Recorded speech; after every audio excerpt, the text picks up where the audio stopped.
This is a wonderful book by Sebastian Junger.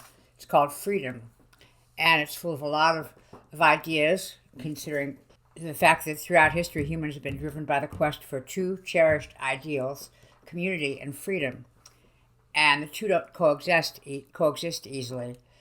We value individuality and self-reliance, but are utterly dependent on community for our most basic needs. And this is the book is told in the context of Sebastian Junger and several of his friends actually took off walking the rails in the country and come up with many of the ideas about community and freedom as they're walking. It's a fascinating book. I think you're going to enjoy it a lot. Throughout history, good people and bad have maintained their freedom by simply staying out of reach of those who would deprive them of it. That generally meant walking a lot. Walking is the single cheapest, most reliable way of traveling without others knowing. Daniel Boone, the famed trapper and explorer, was known for going into the wilderness with little more than a rifle, a bedroll, the clothes he was wearing. He and one or two companions would spend 6 months walking from Carolina to Kentucky and Tennessee, trapping as they went and returning home with pack horses loaded with furs. Once Boone went as far as Florida. He called these trips long hunts. He'd be gone so long that his wife would take lovers. People would think he was dead, but he wasn't. He was doing what people have always done to make sure no one can tell them what to do or how to live their life. Like Boone in enemy territory, most escaped slaves in the 1800s also maintained their freedom by walking. That meant keeping to the woods and uplands and sleeping cold and foraging for food. In 1849, a young slave named Charles Bell fled Romney, West Virginia, with his 16-year-old bride, Catherine, and headed north. We walked 30 miles to the Potomac, he recounted to a journalist shortly before his death in 1912. We made straight for the mountains, never stopping until we reached them. Rain had been falling all day. For a week it poured. During the day we rested as best we could under some thick trees or overhanging rocks, and at night we traveled. As soon as it was dark, we worked our way down to the highway. All night long we stumbled along in the mud. For 4 weeks we kept to the mountains. After we'd been traveling a week or two, we came down to the highway, but almost the first thing we saw was a poster nailed to a dead tree describing me, offering a reward for my return. We never again ventured on the highway in the daytime. The Bells walked all the way to Pittsburgh, where they met a man who was an operative for the Underground Railroad, which smuggled escaped slaves to freedom. They moved to Niagara and were eventually put in a stagecoach to cross the bridge into Canada. In the middle of a span, the driver turned around and said, "Now you are in Canada and as free as anybody." A couple generations after Boone opened up Kentucky, the U.S. government rounded up an estimated 50,000 Choctaw, Seminole, Chickasaw, Muskogee, and Cherokee, and marched them hundreds of miles to Oklahoma, the infamous Trail of Tears. Some made the trip barefoot in midwinter. Mortality rates reached 25%. The exodus took years to complete, but a small group of Seminole managed to avoid removal by disappearing into the swamps of central Florida. Their tribal name was a corruption of the Spanish word cimarron, meaning wild ones or runaways, because they had split off from the Creek Nation and migrated southward a century earlier. They accepted anyone who showed up peacefully at their villages and thus became a haven for slaves who had escaped from white plantations in Alabama and Georgia. In 1835, the U.S. government got serious about rounding up the remaining Seminole, sending roughly 5,000 federal troops into the Everglades to root them out. A few hundred Seminole and fugitive slaves fought them to a standstill, one battle wiping out almost an entire company, 107 men. After losing 1,500 soldiers and spending an estimated $30 million, the government finally gave up and left this renegade tribe in peace. 10 years later, another round of fighting ended the same way. The descendants of these people continued in almost complete isolation until the 1930s, and they're the only indigenous group to have never signed a legal agreement with the United States. All the other tribes were settled on reservations in the poorest areas of Oklahoma, but a few individuals managed to slip their military overseers, make it back to their homeland. A young Yuchi woman named Talane was one of them, walking 700 miles from Oklahoma to northwestern Alabama, where she'd grown up. She later said that she had heard the great river of her childhood, the Tennessee, calling to her. She traveled alone, keeping to valleys until she saw white people and then retreating to the woods and high ridges. She lived off crawfish grabbed from streams and rabbits and squirrels caught in snares and fallow corn left in the fields. She was twice taken in by families, but always resumed her journey, finally made it to the Devil's Backbone, an area of rugged hills south of the Tennessee River that she remembered from childhood. A few small groups of Chickasaw natives had managed to elude capture and remained hiding in this area as well. Tulane was taken in by a white family in the town of Tucumbia, Alabama, died a decade or so later, a respected member of the community. For most of prehistory, humans lived in small groups that, like Tulane, traveled at a pace that allowed them to hunt and forage and didn't tire out the children.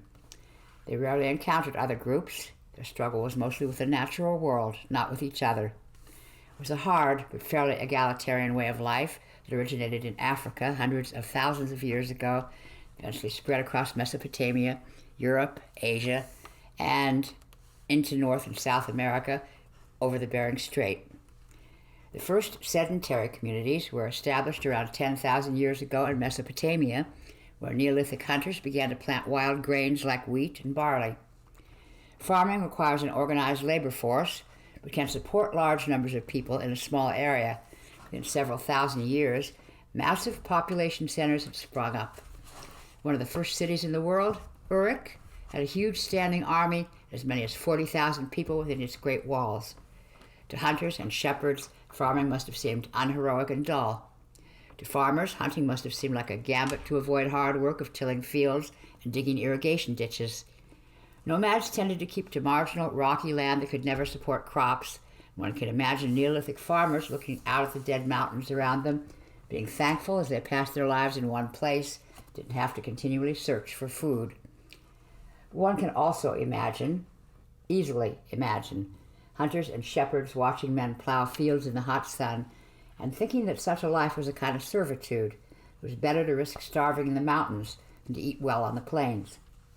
Nomadic movement of all types is apparently not seen as a burdensome necessity, positively as something healthy and desirable in itself, writes anthropologist James Woodburn of Hunter-Gatherers.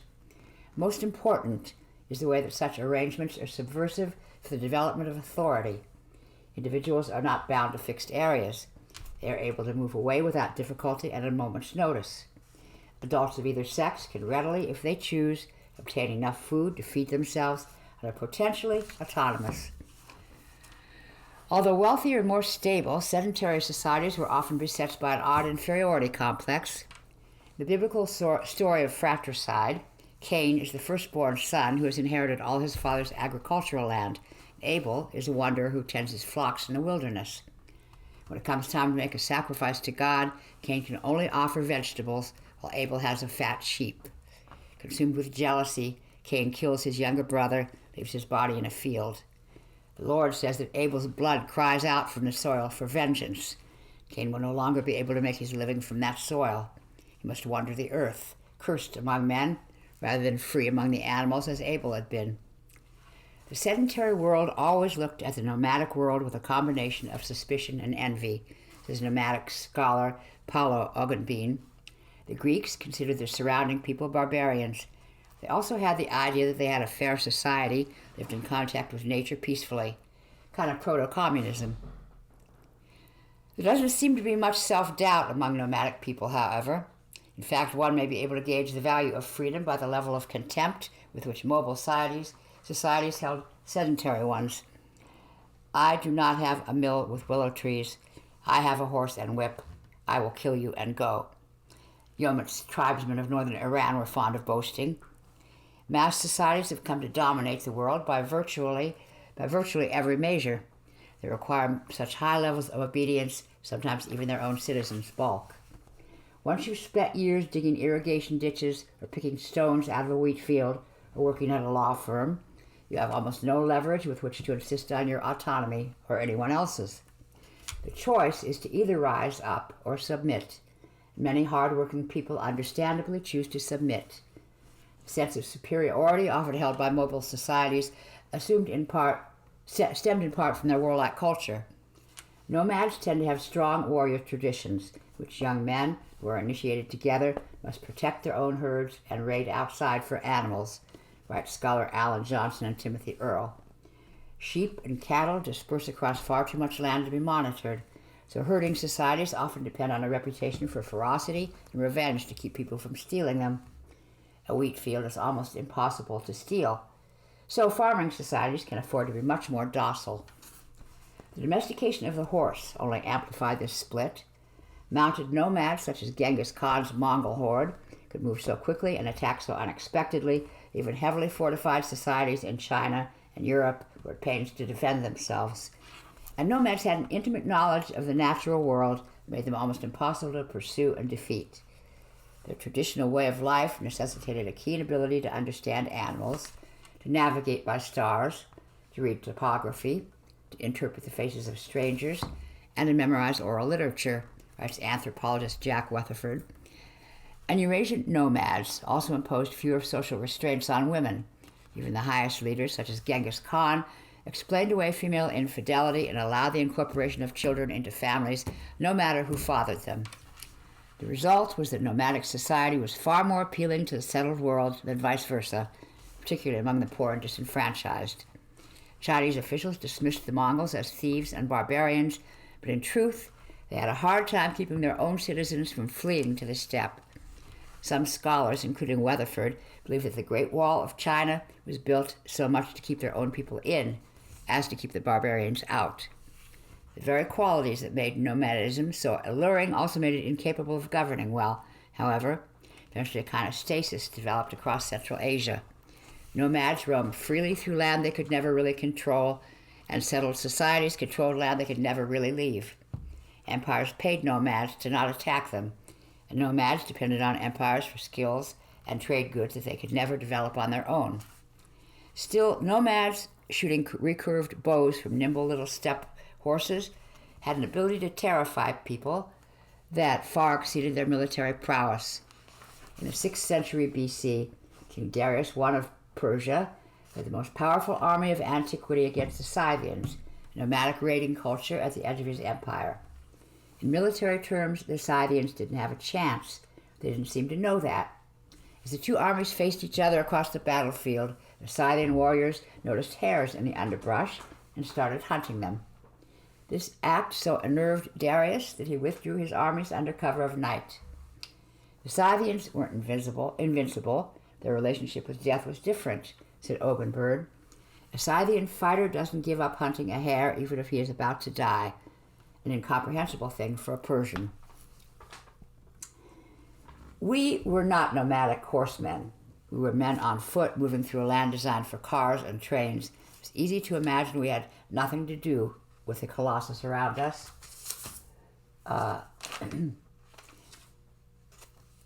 One night we were cooking dinner, and a freight train thundered by with so much noise and power that I tossed out what I thought was an unanswerable question. What would it take to stop something like that instantaneously? I imagined some kind of massive wall, but the answer was more obvious. Another train going just as fast in the opposite direction. America could seem like that as well. A country moving so fast and with so much weight, only a head-on collision with itself could make it stop. Our insignificance alongside so much energy even started to feel like its own form of freedom until we realized that everything we needed, food, clothes, gear, came from the very thing we thought we were outwitting. If subsistence-level survival were the standard for absolute freedom, the word would mean nothing because virtually no one could pass that test. People love to believe they're free, though. It was hard to achieve in a society that has outsourced virtually all the tasks needed for survival. Few people grow their own food or build their own homes, and no one, literally no one, refines their own gasoline, performs their own surgery, makes their own ball bearings, grinds their own eyeglass lenses, or manufactures their own electronics from scratch. Everyone, including people who vehemently oppose any form of federal government, depend on a sprawling supply chain that can only function with federal oversight. Most of them pay roughly 1/3 of their income in taxes for the right to participate in this system. For most of human history, freedom had to be at least suffered for, if not died for. That raised its value to something almost sacred. In modern democracies, however, an ethos of public sacrifice is rarely needed, because freedom and survival are more or less guaranteed. That's a great blessing. It allows people to believe that any sacrifice at all, rationing water during a drought, for example, are forms of government tyranny. There are no more forms of tyranny. They are no more forms of tyranny than rationing water on a lifeboat. The idea that we can enjoy the benefits of society while owing nothing in return is literally infantile. Only children owe nothing. To be fair, it's hard to feel loyalty to a society that is so huge it hardly even knows we're here, yet makes sure we are completely dependent on it. That's not a strong bargaining position for the individual to be in. Wealth is supposed to liberate us from the dangers of dependency, but quickly becomes a dependency in its own right. The wealthier we are, the higher our standard of living, and the more, not less, we depend on society for our safety and comfort. On the outskirts of D.C., we met a man who was walking along holding a box turtle he'd found in a creek. He said he was going to sell it to a pet store. He was on foot. The nearest store was 3 miles away. That was an hour's walk each way. Was he more or less free than people who work all day to make payments on a car every month? Poverty is its own cruel trap, but still raises questions about whether we owe our possessions or owned by them. Somewhere in the middle of Pennsylvania, we saw a man who had tied the handle of a snow shovel to his belt and piled all his belongings onto the blade, which sledded along behind him. Depending on your perspective, he was either the freest man in the country or just the poorest. When Francisco Velázquez de Coronado, the Spanish explorer, first encountered the endless grasslands of Texas in 1541, his Indian scouts returned from a reconnaissance mission to report that in 60 miles they had seen nothing but buffalo and sky. The European mind was unprepared for such vastness. Coronado marched 1,500 men, 1,000 horses, 500 head of cattle over plains that at times threatened to swallow them whole. They left no more trace than if no one had passed over, wrote the expedition's chronicler Pedro de Castaneda. It became necessary to stack up piles of bones and dung so that the rear guard could follow the army and not get lost. There were 2 kinds of natives in this strange land, those who slept in stone or adobe houses, those who slept in tents or under nothing at all. The wealthiest and most sophisticated tribes had fortified towns called pueblos, that sat atop mesas, were virtually impregnable. The Pueblo peoples cultivated corn and squash and beans and worked silver that they set with turquoise, and were known for their exquisite baskets and fine, thin-walled pottery. When they were threatened, they generally withdrew to their fortifications and taunted their attackers from above. They rolled boulders off the ramparts and fought from rooftops and alleys, made conquest so costly that few tried it. Until the Spaniards showed up. According to Castaneda, Coronado's men took Haacay, the westernmost of the Zuni pueblos, in less than an hour. At the Hopi town of Tusayan, inhabitants just rushed forward with gifts so that the Spaniards would show mercy on them. Acama fell quickly, even though it rode 350 feet above the surrounding plain on a mesa. It was so steep it could only be gained by ladders. The powerful, wealthy pueblo of Tego fought through the winter of 1540-41, but fell after the Tewa defenders were smoked out with smudge fires and promised mercy if they surrendered. Instead, the Spaniards tied 200 Tewa men to stakes and burned them alive as a warning to other pueblos. Seeing this, the remainder tried to fight their way through the Spanish cordon, were cut down almost to a man. Far more successful at defying the Spaniards and everyone else were the small, mobile bands of Apache hunters that lived in the same area. The name means our enemy in Zuni. Coronado first encountered them on the plains of West Texas. We came upon an encampment of Carichos, as he called them, probably Lipan Apache. To his amazement, these people neither got out of the way nor showed much deference at the approach of his huge army. They were wild, fearless people who were perfectly adapted to their environment. They slept in buffalo skin tents, ate almost nothing but buffalo meat, and made buffalo intestine canteens, which they filled with blood and looped around their necks. Their all-meat diet predisposed them to scurvy. They prevented that by drinking the stomach contents of dead buffalo, which was mostly digested grasses that were high in vitamin C. Afoot in an immense land, they were still able to give Coronado scouts a detailed description of the Mississippi River, which lay 500 miles to the east. These Indians left this place the following day, Castaneda reported, droves of dogs carrying their belongings. Spanish horsemen strapped into armor and backed by cannon might successfully besiege a Pueblo town. They couldn't hope to run down small bands of Apache in the mountains. It was the very poverty of the Apache, nothing to defend and almost nothing to carry, that made them hard to subdue, therefore free. An encampment of Apache could start mobilizing in minutes and move faster than cavalry in rugged terrain. They poisoned water sources with coyote intestines as they fled, raided white settlements for supplies and fresh horses, and splintered into even smaller groups when cornered. They scatter like quail and meet again at some distant point previously understood. One American general complained 3 centuries later, "It is exceedingly difficult for our troops to overtake and punish them." Scattering like quail allowed the Apache to remain autonomous almost until the age of the airplane and automobile. While their wealthy Pueblo neighbors were being tortured, killed, and enslaved by the missionaries and conquistadors, the Apache roamed the same area unimpeded. While the Navajo were being rounded up and forced marched 300 miles to an internment camp in the 1860s, the Apache were raiding deep into Mexico for horses, livestock, and weapons. While almost 1 million workers were launching the first nationwide labor strikes in American cities in the 1880s, the last free Apache were trying to decide whether it was better to die fighting or surrender to the federal government. American cavalry had a hard time catching even Apache civilians, much less the warriors themselves. Children slept with pouches of food tied to their bodies so they could flee in the middle of the night and still have something to eat.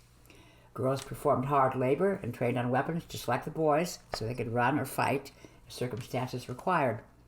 If a band of Apache was in danger of being overtaken by U.S. cavalry, older warriors stayed with the women and children, while the young fighters went out to deal with the enemy. They rode the best horses and carried the best guns, moved slowly, as if encumbered by dependents. And the Americans invariably assumed they had cornered the entire group. In fact, the women and children were fleeing by another route, while the warriors toyed with their pursuers. On raids, Apache warriors kept to the mountains during the day, waited until dark to cross the plains. From the high peaks, they could see American cavalry 60 or 70 miles away because of the dust they raised. They cut telegraph wires between towns, spliced them back together with rawhide so the cuts would be hard to find. According to the famed war chief Geronimo, they moved 45 miles a day on foot and were expected to be able to put away 70 if necessary. On the way back from raids, they often walked and ran nonstop for several days straight. "I was on foot, like a great many of us were," one Apache warrior explained to anthropologist Grenville Goodwin in the 1930s. "But in those days, my legs were like automobiles."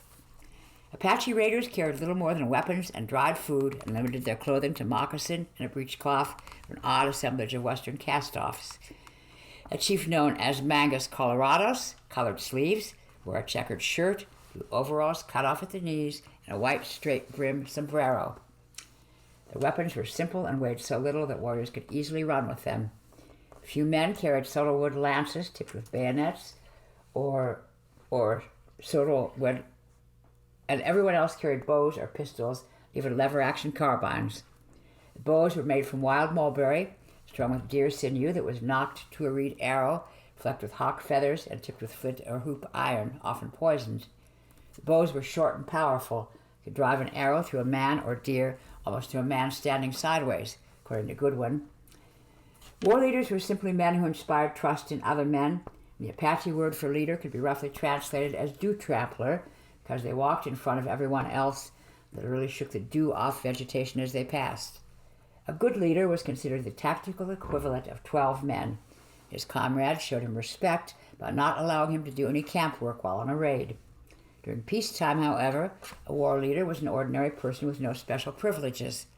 A succession of such leaders kept American authorities off balance for decades, usually passing through farm and ranch land and raiding at will from Colorado to central Mexico. In the summer of 1881, an Apache leader named Nana led a small group of warriors on a raid that covered 1,500 miles in 6 weeks. They defeated or evaded more than 1,000 American troops, killed as many as 50 American civilians, captured 200 head of horses and mules, made it safely back to their refuge in the Mexican Sierra. Nana was thought to be at least 75 years old.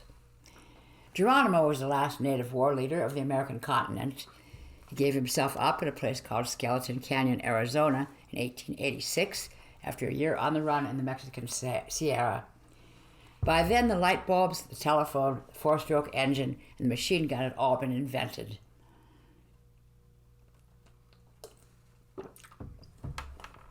Geronimo had only a dozen warriors with him at the end. The rest of his group were women and children. He'd taken 4 troops of cavalry and scores of Navajo and Apache scouts to corner him. The Apache were relieved of their guns and animals and put on a train for Florida. Their dogs and horses chased them for miles as the train clattered eastward. From Florida, they were moved to other southern states and eventually to Fort Sill, Oklahoma, where many of the tribal reservations were located. Geronimo died of pneumonia in 1909 after falling off his horse, laying outside all night. He may have been drunk.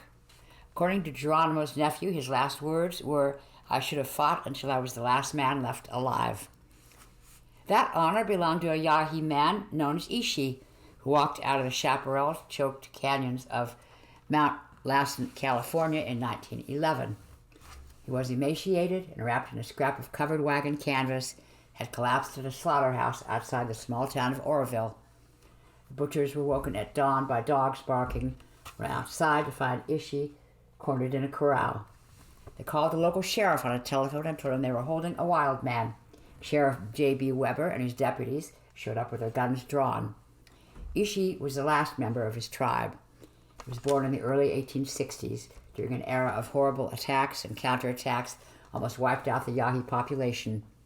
In one massacre, 33 Yahi men, women, and children were cornered in a cave at Campo Seco near Mill Creek, shot to pieces by a posse of local men. The killers reportedly exchanged their Spencer rifles for revolvers because even they couldn't stomach the damage done by large caliber bullets to the human body, particularly to the children. A dozen or so Yahi escaped into the upper reaches of Deer Creek Canyon, began what was later described by anthropologists as the Long Concealment. Ishi was 6 or 7 years old. For more than 3 decades, this last group hunted with bow and arrow, camouflaged their camps with branches, cooked over twig fires, traveled by leaping from boulder to avoid leaving tracks, and crawled through heavy chaparral where no white man could ever think to look. As Ishi grew into a man, his little group died off until only he, his mother, his sister, and his grandfather remained. One day the family scattered at the approach of some white men. Ishi never saw his sister and grandfather again. They may have drowned trying to escape across a creek. Ishi's mother died soon after. Ishi made it another 3 years before giving up. He was alone, starving, had no reason to live. He walked out of Deer Creek Canyon expecting to be killed by the first white person he saw, went another 40 miles before coming to a stop at the slaughterhouse outside Oroville. Ishi was taken to the local jail, and anthropologist T.T. Waterman hurried from the University of California at Berkeley by train to try to communicate with him. Waterman eventually brought him back to Berkeley, where he was named Ishi, the Yahi word for man, after he refused to reveal his tribal name. A Berkeley anthropologist named Alfred Kroeber took him under his wing and began to document his extraordinary skills. Ishi was eventually hired as a janitor at the university, began teaching members of the anthropology department to chip flint, make bows and arrows, start a fire without matches, and hunt rabbit and deer. He was, by some definitions, the last completely free person in North America. It bears noting that even with his lifetime of wilderness skills, Ishi could not, physically and emotionally, keep himself alive without the help of others. He died of tuberculosis in 1916 at age 55. His last words reportedly were, "You stay, I go." Small groups like the Yahi and Apache tend to protect themselves by staying on the move, and large groups tend to protect themselves by digging in and fighting. Small groups fight when cornered, of course. On the frontier, there's thought to be nothing more dangerous than a wounded Apache trying to give the rest of his band time to escape. But it was the Apache's ability to cross terrain quickly and invisibly that allowed 14 generations to remain outside the control of white society. If this were not so, if large, powerful groups were just as agile and hard to detect as small ones, they would win every conflict and dominate every society. But they don't. The cost of cornering and killing determined resistors in virtually any environment, city, desert, mountain, jungle, is so high that large-scale societies often give up. None of this would be possible without the singular human ability to move huge distances on foot. Other primates can't come close to matching human performance on the ground. Even horses, dogs, and wolves have trouble outrunning humans in steep terrain or hot weather. The Western States 100, in which runners and horseback riders race 100 miles over the Sierra Nevada, sees human and horses running roughly similar times. Runners and riders compete separately but on almost identical courses. The record for runners, 14 hours and 9 minutes, was set by ultramarathoner Jim Wellesley in 2019. Walmsley covered the distance almost 2 hours faster than the fastest horse and rider entrant that year, who've beaten all but one of the horses and rider entrants over the previous 20 years. Many animals sprint faster than humans. Few can compare across such a range of distances, especially in the heat. Top male runners can maintain a pace of around 20 miles per hour for a quarter mile, 15 miles per hour for 3 miles, and 10 miles per hour for 50 miles. 3-minute mile pace, 4-minute mile pace, and 6-minute mile pace, respectively. The world record for 100 miles is well under 12 hours, and humans are able to keep up that level of performance for days on end. In 1988, a Greek runner named Yannis Kouros set the 1,000-mile world record by running 144 miles on the first day, going on to cover the full distance in 10 days and 10 hours, a record that still stands. Almost all running distances have a gender performance gap of around 11%, which is much lower than it is for weight events. From bench press to javelin to the discus or hammer throw, female athletes perform at roughly 50 to 70% of the level of male athletes. The discrepancy is due to the fact that starting in utero, men have much higher testosterone levels than women, giving them almost twice the upper body strength. Chromosomal differences between the sexes also produce distinct morphologies which cannot be undone with supplemental hormone injections. Long-distance running is far less determined by testosterone than strength events, so the gender discrepancy is lower. In evolutionary terms, it may have been more adaptive for women to keep up with their men rather than fight alongside them.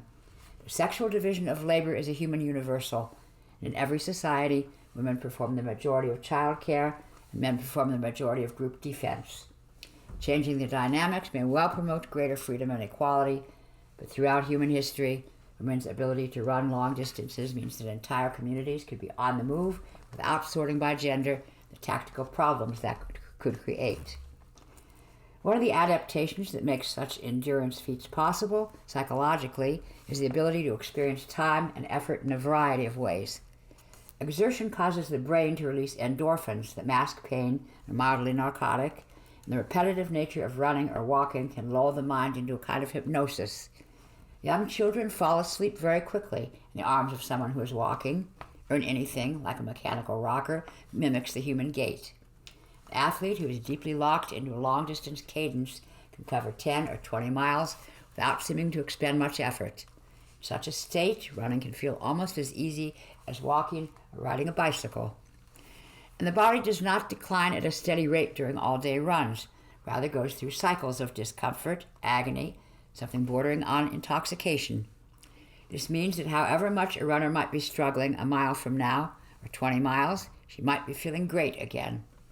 Courtney Dowalters, one of the best ultramarathoners in the world, has won several races outright, with male and female divisions.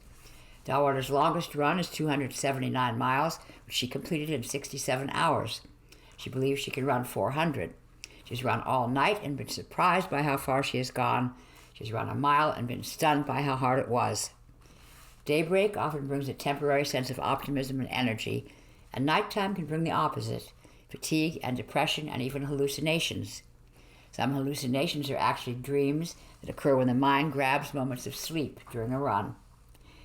I've seen a leopard in a hammock, Dowalters says, a guy playing a cello. One time there was a colonial woman and a cowboy with a big yellow bucket hat twirling his rope.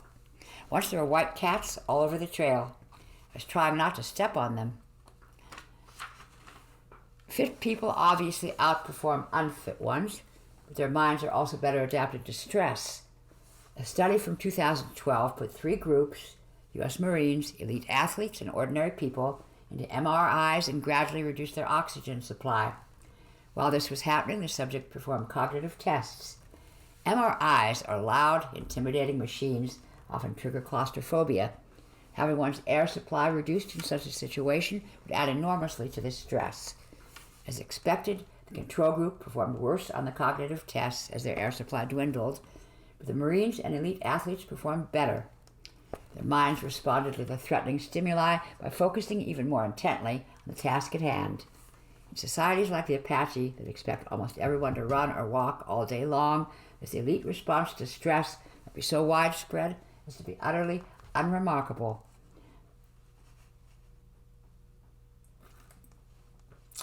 I opened my eyes to the thud of car tires hitting the spacers above us. We sacked our gear and laced our boots and headed down track on cobble that rolled out from underfoot, made us feel clumsy and inexperienced. A work crew west of town forced us down into the River Bracken. We picked our way along deer trails for half a mile before pulling ourselves back up the embankment to the tracks. From time to time we passed cornfields wedged into little gores of flat land between the ridges and quarry stone, or clapboard houses that were built before the Civil War, had big pleasant verandas hanging off their fronts. We passed a deer exploded across the tracks as if by dynamite, a reminder for us in case we needed one. The river now ran straight along the base of Tuscarora Mountain, past the remnants of Durwood Station and Thompsontown and Van Dyke. Freight trains passed every 20 minutes with the engineers waving if we waved first, so we didn't even bother trying to hide. One freight passed us with a mile of brightly painted Japanese tractors stacked on flatbeds headed west. Another passed with a mile of Humvees and Bradleys and M1s on flatbeds heading east. Turrets empty and tank barrels cracked open. The country opened up after Port Royal. We made camp in a little floodplain where the river broadens and runs so sluggishly you could consider swimming on a hotter day. Plenty of deadwood in the flood rack, big sycamores and hickories and maples to provide cover from the scattering of nice houses across the river. Mufflin Town lay a few miles ahead, so the next morning we walked straight into town, left our dog tied to our packs outside a little diner. We squeezed into a booth and ordered great plates of pancakes and bacon and eggs and home fries. While we ate, we took turns shaving and brushing our teeth in the little bathroom. If the owner minded, he didn't say anything. There were local men at the counter, farmers by the looks of them. One of them was ageless and strong and stubborn-looking in his cap and jeans. He turned to study us and said he'd fought in World War II, and then turned back to his meal and without another word. We filled our water bottles and filed out of the little diner, each of us thanking the entire room, old heads nodding as the door banged behind us. Most of the storefronts were shuttered, so we stepped onto the rail lines without worrying about anyone calling the cops and just set forth. Adjust the belt, adjust the straps, adjust the stride till you found the familiar all-day rhythms. It's more of a forward rolling motion than a walk. It was at least bearable, if not occasionally unstoppable. A few miles outside Mufflin Town, the river bends west, again at Lewistown Narrows, where the water squeezed between Shade Mountain and Blue Mountain. Everywhere we looked, the slopes bore the scars of ancient rock slides and brush fires, dropped almost straight into the river. We kicked a level spot out of the dirt to sit on and set a discarded tie plate on top of 2 rocks for a grill, then built a fire underneath. The steel was hot enough to spit oil. We dropped beef steaks onto it that we'd gotten earlier in the day, flipped them with the tips of our knives while we cooked corn tortillas on the side. We ate everything with our hands and our knives, tossing the gristle to the dog, and wiping our hands down on pants that already seemed filthier than anything our hands could offer. Freights rumbled back and forth above us onto the tracks. Cars passing along Route 22 across the river sounded like distant surf. Someone shot a rifle out of a passing truck. We each dug our own beds out of the slope so we could sleep without rolling into the river. We were strung along the bank like linked sausages. The fire embers still pulsed. The night air was soft and benevolent. It felt like summer waiting for us a few days upriver. My dog lay on my ankles. 3 other men shifted and muttered next to me in their sleep. There may be better things than that, but not many. Book 2, Fight.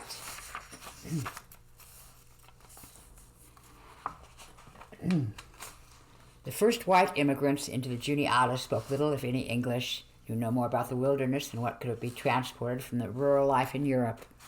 They were Dutch and German and Swiss, calling the notorious Scotch-Irish, who were sometimes exempted from paying land fees in exchange for selling remote areas where they might serve as a buffer for civilization. The country was shale and sandstone and limestone, occasionally shot through with volcanic trap. Limestone erodes easily, it's more fertile than shale, so limestone valleys were prized for the rich crops they produced. Before colonial authority reached the frontier, land claims were established by blazing trees with an axe and carving one's initial into the bark. Tomahawk rights, as they were called, had no legal standing, but newcomers paid cash for them rather than risk conflicts with the men who were already there. The American frontier was already a place of almost mythic freedom and possibility, and Juniata led straight to the heart of it. Early settlers learned how to make ink out of gunpowder, and horse bridles out of hickory bark, and gun flints out of arrowheads that could be found by the hundreds at ancient campsites. They melted pewter spoons and plates into bullets during Indian attacks, used the same medicinal herbs as the natives, performed the same rude surgery, digging bullets and arrowheads out of flesh with hot knives and applying poultices so that the person didn't die of infection. Hunting was crucial to frontier survival, but so alluring that it was often hard to keep the men focused on farm work. Boys learned to shoot by 10 or 12 and grew to dress like Indians in deerskin leggings and loose hunting shirts that were belted around the waist so that the entire thing could serve as a big pouch. In went the beef jerky, the hunks of bread, the hominy cakes, oilcloth for greasing the rifle. They shot small-bore muzzle loaders of German design that could hit a man at several hundred yards, but required an inhuman calm during battle.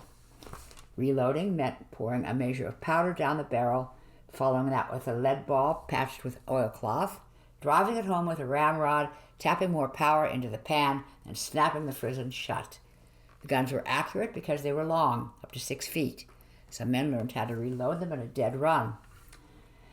There was little chance a lone family could fight off the Indians with such slow-loading weapons, so messengers known as expresses raced from cabin to cabin to warn remote homesteaders that an attack was coming. Expresses often arrived in the middle of the night, rapping on the door or window and then moving on. Terrified settlers straggled into the outforts and stockades all night long, some still wearing their bedclothes. Women carried infants and men carried older children. Any child too heavy to carry simply had to walk. Some families had already survived an attack and arrived bloody and mute, having just witnessed loved ones tomahawked and scalped. On the 5th day of July, 1763, the Indians came to Juniata, it being harvest time. The white people would come back to reap their crops, remembered a survivor named Robert Robinson. It was on the 7th day, the reapers were all in the house. Indians crept up nigh to the door and killed William White and all his family, excepting one boy who leaped out the window and made his escape. It was almost impossible to stop such attacks. When settlers counterattacked, the combat was still desperate and disorganized. During one battle, a teenage boy named John Elliott managed to reload his rifle at a run and turn and shoot an Indian who was just steps behind him, tomahawk raised. The man fell to the ground, clutching his stomach, and Elliott kept going, passing a neighbor who was weltering in his own blood. Elliott eventually made it back to his fort. Frontier forts were log palisades constructed with little, if any, metal and not much better than what the Indians had. Some had blockhouses on the corners and gun loops every few feet. Others were just heavily built cabins that could accommodate 5 or 6 families at most. Boys over the age of 13 were considered fort soldiers, given rifles to shoot out the gun loops. The girls and women cared for the wounded, helped reload the rifles, and put out fires that Indians sometimes managed to ignite in the roof shakes. The men stood at the walls or in the blockhouses, shooting through the gun loops or downward over the top to kill Indians who were trying to breach the palisade. Many kept pistols in their belts for close combat, stocked their cabins with axes and mattocks and hoes in case the fight moved indoors where the children were. They fought to the death because the consequences of losing were beyond contemplating. One settler was found in a thicket shot, tomahawked, and scalped. with his hands full of another man's hair he must have pulled out during the fight. Most men were tomahawked on the spot. Some were marched back to the village to provide entertainment or torture. A few were adopted if they were good shots and could help with hunting and fishing. Young women were adopted as well, but tomahawked immediately if they couldn't keep up with the raiders on the way back. And if they tried to escape, they were tortured to death like the men, the honors often going to the women of the tribe. First they scalped her, a German woman testified about another captive. Next, they laid burning splinters of wood upon her body. Then they cut off her ears and fingers, forcing them into her mouth so that she had to swallow them. Life in populated areas further east was brutally rigid. The most common civil offense was contempt for authority. Many settlers simply wanted to escape the scrutiny of church and the state. Freedom on the frontier was a kind of mirage, though. The closer you got, the more danger you were in, the more you needed your neighbors for survival, which just meant obeying their rules rather than the government's. Freedom and safety seemed to exist on a continuum where the more you had of one, the less you had of the other.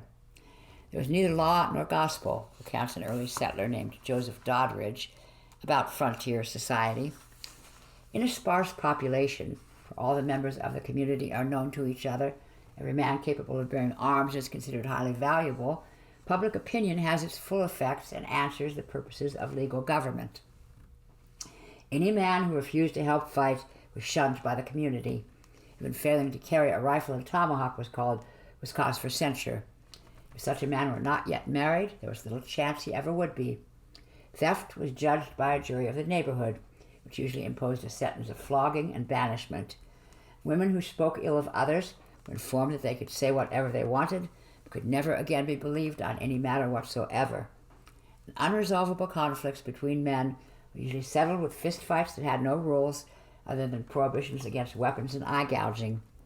Once the fight was over, both men usually shook hands, forgot their differences. No one knew day to day when they might find themselves crouched next to during an Indian attack. The Iroquois eventually sold off everything west of the Endless Mountains.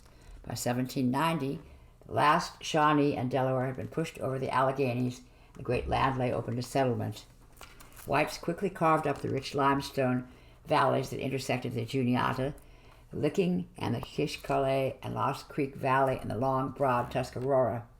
The standing stone of the Onondaga was long gone, however, probably carried off by the Delaware when they first evacuated the valley. It is not known how they moved something that heavy, or why. They clearly didn't want it falling into white hands. The stone has never been found.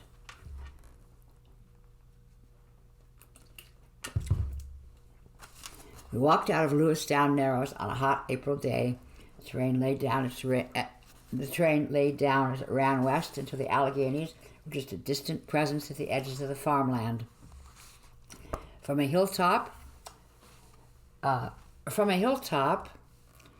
we could see where they would close back again. But for now, the Juniata just drew big, wide meanders to the cornfields and river bottoms.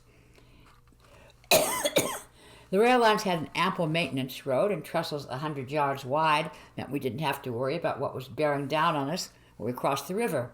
It was flat, open country with plenty of firewood and drinking water and innumerable places to sleep, even if you just stopped and laid down where you were. The lines ran second across the big river bed outside Lewistown, then plowed westward past Granville and Anderson, finding a scattering of houses named Matawana, where we lay down in some underbrush by the river and went to sleep. We were moving before people woke up in their houses, and the country was easy passage now, small towns miles apart and farmland almost to the horizon. Trains slammed past every half hour. Norfolk Southern, Intermodal, Hamburg Sud, Clipper, didn't even bother hiding from them. The quantity of what America needed was hard to comprehend. 3 straight minutes of cattle cars lumbering by with their barnyard stench, a mile of double-stacked connexes coming out of Newark and Philly, endless coal trains like a special delivery from hell. A trackless cross marked the spot where a teenager lost his life some years prior. We walked all day, made Mount Union in the early evening, walked down a deserted main street that must have been 100 yards wide in a town that couldn't have had 3,000 people. There was a restaurant at the edge of town with 1 cook, one waitress, and no customers. We walked in with our packs and our dogs, and no one said a word. The waitress was young and asked when we were coming back through. One of us said, "Never. Why don't you join us?" And she laughed and took our order, and we were back up on the rail by nightfall. There was almost no moon, but underfoot was packed cinder that we could easily walk with headlamps or even no light at all. We walked Jack's Narrows at night, passing Mapleton and Birdville as they slept, and crossed back over the Juniata after Smith's Run, where the river jigs north. Jack Armstrong was a trader who was killed by Indians in the winter of 1744. A search party reported finding nothing but his shoulder blade. We chose our stopping place poorly in the dark, woke before dawn in a foul weed patch, and made a breakfast of peanut butter and cold coffee, set out for Huntington. That was where the original Standing Stone had been. That was the center of Onondaga world. There was a cafe at Huntington Station with outdoor tables, had a few people at them waiting for an eastbound Amtrak. We walked right in off the tracks and sat down. We'd moved 40 miles in 40 hours and felt like wolves. We ordered coffees and platelets of whatever pastries they had, and bagels with cream cheese, toasted and wrapped in wax paper. When we couldn't eat any more, we stood ourselves back up on leg muscles that had already set like concrete, hoisted our packs, and moved on. The river shot a gorge above Huntington. It breached another ridge, which ran dead straight past the Potomac, almost to the Shenandoah. It was still remote, inaccessible country that could only be reached by boat.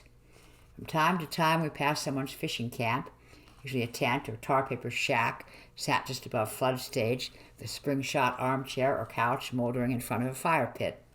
A skiff tethered out front if anyone was home, working back and forth in the current like a dog was something wrong with it. The river hooked down south at Petersburg and finally crossed a broad floodplain, had corn and wheat fields on either side. The mountains rose up again, but were easily breached at Barry. There were clean, sweet creeks coming off the uplands, and no houses or people to speak of who might notice our passing. The weather backed around to the northeast. We made camp on a steep little hill above a cold spring that welled straight out of the rock. It was Saturday. We could hear cars and trucks gunning along 453 on the other side of the river. We're always worried about the locals, and on a weekend night it seemed like a good idea to sleep at a place that was hard to find and easy to leave. If they came up one side, we'd go down the other. If that didn't work, we'd stay on top, see how badly they wanted this. We had a hot little fire of dead spruce and cooked enchiladas on a flat piece of railroad steel, went to sleep under our tarp before the rains came tapping in for the night. Sometimes we could find a perfect place to sleep within sight of a suburban development.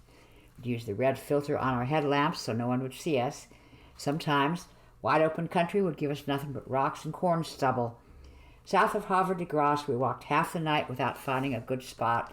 Finally lay down on top ballast, just feet from the rails themselves. We were so close we could hear the steel ringing before the big freights blew through. Each one was so catastrophically loud. In our half-sleep, we were sure to jump the tracks. It was coming down some rail spur we'd mistakenly bedded down on. In the morning, one guy sat up and said, "I'd rather be mortared," for something he knew about because he'd once caught some metal in his elbow during a firefight in Afghanistan. There were countless ways to get killed, and sleeping on the track bed was definitely one of them. Drunks and suicides and teenagers with headphones got hit all the time between the rails, but there are less obvious dangers as well. Metal strapping can come unlimbered from its load and perform a kind of spastic dance alongside a moving train that will cut you in half.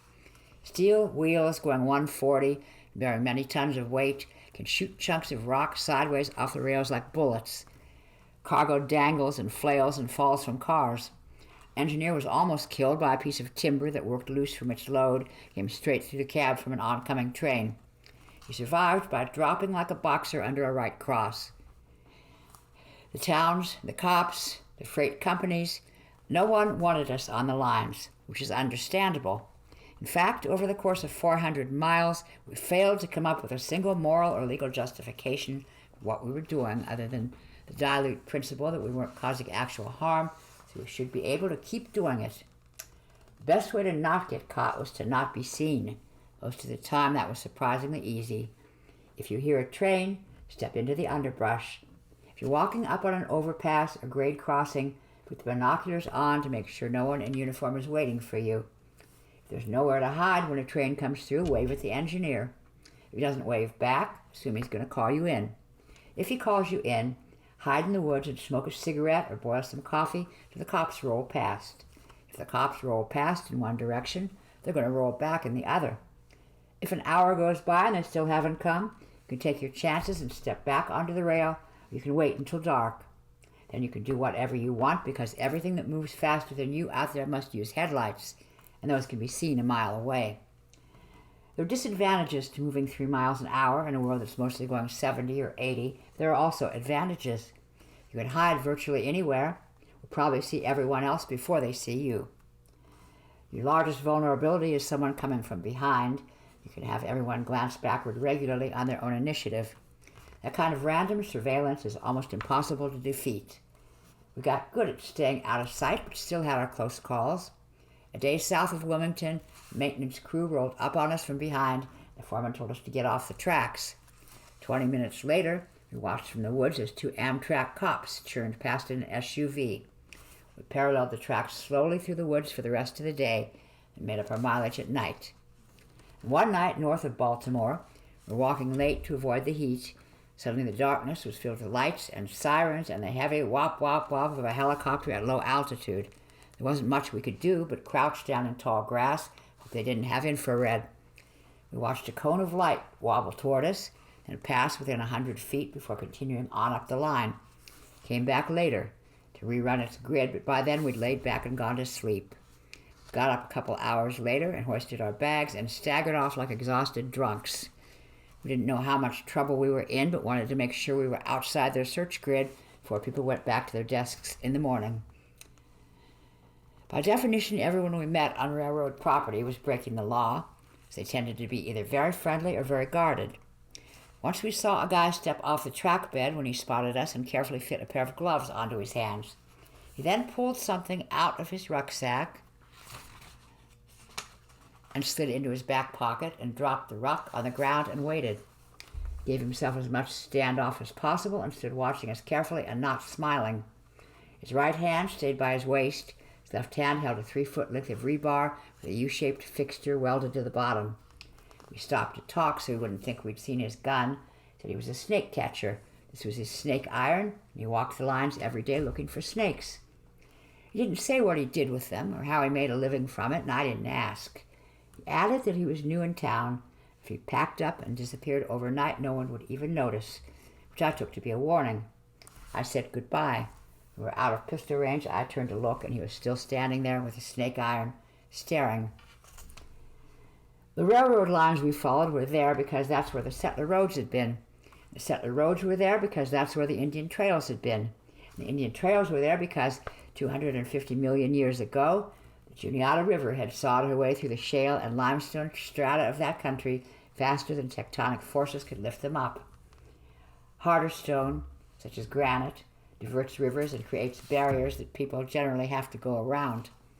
Juniata offered a way through the Allegheny front that had no viable alternative for hundreds of miles. The southern option went up the Potomac River to the mountains of West Virginia. The northern option went by canal from upstate New York to Lake Erie. The United States of the early 1800s, when the first railroads were built, had a relatively small population and very little capital. In order to compete with Europe, the federal government faced the prospect of spending a huge amount of money on infrastructure. Otherwise, the new democracy would remain in an economic backwater that was fatally divided between a thriving East Coast and an inaccessible interior. Transporting a bushel of wheat 300 miles from Pittsburgh to Philadelphia cost more than the wheat was worth at market. America's rugged geography was something that private enterprise couldn't happen to conquer on its own. To solve the problem, America's Swiss-born Treasury Secretary Albert Gallatin proposed a massive infrastructure plan that would subsidize a network of roads and canals linking cities like Baltimore and Philadelphia with the Ohio River Valley. Although the plan was not passed, most of the projects Gallatin proposed in 1808 were eventually built, including a crucial rail and canal route up the Juniata. America's wealth can be traced in part to Gallatin's efforts to overcome his new country's aversion to federal investment and espouse a grander vision. A statue of Gallatin stands at the northwestern entrance of the Treasury Building in Washington, D.C. 20 years after Gallatin's proposal, the inaugural spadeful of earth for a subsidized national railroad was turned by a man named Charles Carroll, who was the last surviving signatory of the Declaration of Independence. Carroll claimed to be prouder of the Baltimore and Ohio Railroad than of the historical document he'd signed, believing that a national transportation system, coupled with America's vast resources and almost unlimited immigrant and slave labor, could create the most powerful country on earth. He was right. That vision required both a massive expansion of government as well as a wholesale violation of property rights. Also required overlooking the moral outrage of slavery, which was an economic asset that the federal government was not yet willing to question. Railroads required a huge amount of land. To build a national system, the government had to seize and redistribute an area equivalent to the entire state of South Carolina. The land was seized under the principle of eminent domain, which holds that the government can force the sale of private property that is overwhelmingly in the public interest. Two irreconcilable forms of freedom were at stake: a nation's freedom to maximize its own prosperity and an individual's freedom to own and control land. Prosperity won. In the words of an 1837 court case named Bloodgood versus Mohawk, the railroad's ability to annihilate distance made it indispensable to the public good, and therefore unstoppable in courts.